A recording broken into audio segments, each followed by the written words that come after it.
Hi മക്കളെ, ക്യുഎറ്റ് എക്സാമിന് ഏറ്റവും ഇമ്പോർട്ടൻ്റ് ആയ ചാപ്റ്ററുകളിൽ ഒന്നാണ് കെമിക്കൽ കൈനറ്റിക്സ് എന്ന് പറയുന്ന ചാപ്റ്റർ. ഈ കെമിക്കൽ കൈനറ്റിക്സ് എന്ന് പറയുന്ന ചാപ്റ്ററിലെ ഇന്റഗ്രേറ്റഡ് റേറ്റ് ഇക്വേഷനും ഹാഫ് ലൈഫും വെച്ചുള്ള ഭൂരിഭാഗം ചോദ്യങ്ങളെയും നമുക്ക് ചില ട്രിക്കുകളിലൂടെ വേഗത്തിൽ സോൾവ് ചെയ്തെടുക്കാൻ പറ്റും. അതെങ്ങനെയാണെന്നും അതിന് നമ്മൾ ഓർത്തു വെക്കേണ്ട ചില റിലേഷൻഷിപ്പുകൾ എന്തൊക്കെയാണെന്നുമാണ് ഇന്ന് ഈ വീഡിയോയിൽ നമ്മൾ പറയുന്നത്. കണ്ടോ, അതായത് ഹാഫ് ലൈഫ് പീരീഡ് അഥവാ ടി ഹാഫ് തന്നു കഴിഞ്ഞാൽ അതിൽ നിന്ന് ഡയറക്റ്റ് ആയി നമുക്ക് 75% കംപ്ലീറ്റ് ചെയ്യാൻ ആവശ്യമായ ടൈം, 87.5% കംപ്ലീറ്റ് ചെയ്യാൻ ആവശ്യമായ ടൈം, T93.75, 96.875 ആൻഡ് T99.9 ഇത്രയും ഡാറ്റ നമുക്ക് ഡയറക്റ്റ് ആയി ഹാഫ് ലൈഫ് എന്ന് കാൽക്കുലേറ്റ് ചെയ്യാൻ പറ്റും. ഞാൻ ഈ പറയുന്ന റിലേഷൻഷിപ്പ് നിങ്ങൾ ഉപയോഗിക്കുകയാണെങ്കിൽ ഏത് ഓർഡർ റിയാക്ഷന്റെ കേസിലാ? ഫസ്റ്റ് ഓർഡർ റിയാക്ഷന്റെ കേസിൽ. ഇത് മാത്രമല്ല, ഇനി ഇതേപോലെ തന്നെ നമുക്ക് എന്ത് ചെയ്യാന്നറിയാവോ? T90, T99, T99.9, T99.99 ഇത്രയും ഡാറ്റ അല്ലെങ്കിൽ ഇത്രയും വാല്യൂസ് നമുക്ക് ഹാഫ് ലൈഫ് എന്ന് മറ്റൊരു മെത്തേഡിലൂടെയും ഡയറക്റ്റ് ആയിട്ട് എന്ത് ചെയ്യാം? ഷോർട്ട് ആയിട്ട് കണ്ടുപിടിക്കാൻ പറ്റും. അതായത് 10/3 ഇൻറ്റു ടി ഹാഫ് എടുക്കുക.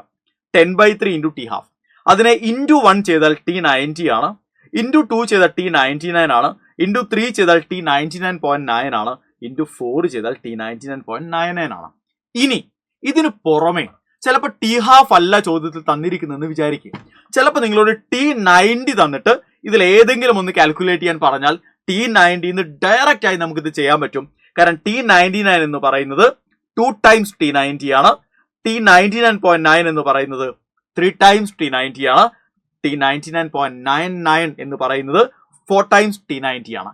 ഇത്രയും റിലേഷൻഷിപ്പുകൾ, ട്രിക്കുകൾ ഓർത്തു വെക്കാൻ നിങ്ങൾക്ക് പറ്റുമെങ്കിൽ ഇവിടുത്തെ ഭൂരിഭാഗം ചോദ്യങ്ങളെയും സെക്കൻഡുകൾ കൊണ്ട് നിങ്ങൾക്ക് ആൻസർ ചെയ്യാൻ പറ്റും. ഒരു ചോദ്യം നോക്കാം നമുക്കെന്നാ. ഓക്കെ, ഈ ചോദ്യം കണ്ടോ, T99 with respect to T90 for a first order reactions. നോക്കണം മക്കളെ, T90യും T99 തമ്മിൽ എന്താണ് ബന്ധം എന്നാണ് ചോദ്യം. അപ്പൊ നമ്മൾ പഠിച്ചിട്ടുണ്ട് T99 അഥവാ 99% കംപ്ലീറ്റ് ചെയ്യാൻ ആവശ്യമായ ടൈം എന്ന് പറയുന്നത് 2 times T90 ആണ്. അപ്പൊ ആൻസർ ഓപ്ഷൻ 4 ആണ്. എന്നാൽ ഇതേപോലെ ഒരു ചോദ്യം നിങ്ങൾക്ക് ചെയ്യാൻ വേണ്ടി ഞാൻ ഇട്ടുതരാം. നമ്മൾ പഠിച്ച ഏത് റിലേഷൻഷിപ്പാണ് ഈ ചോദ്യം ആൻസർ ചെയ്യാൻ നിങ്ങൾ എടുക്കേണ്ടത് നോക്കുക, കാൽക്കുലേറ്റ് ചെയ്യുക, ഫൈനൽ ആൻസർ കമന്റ് ബോക്സിൽ കമന്റ് ചെയ്യുക.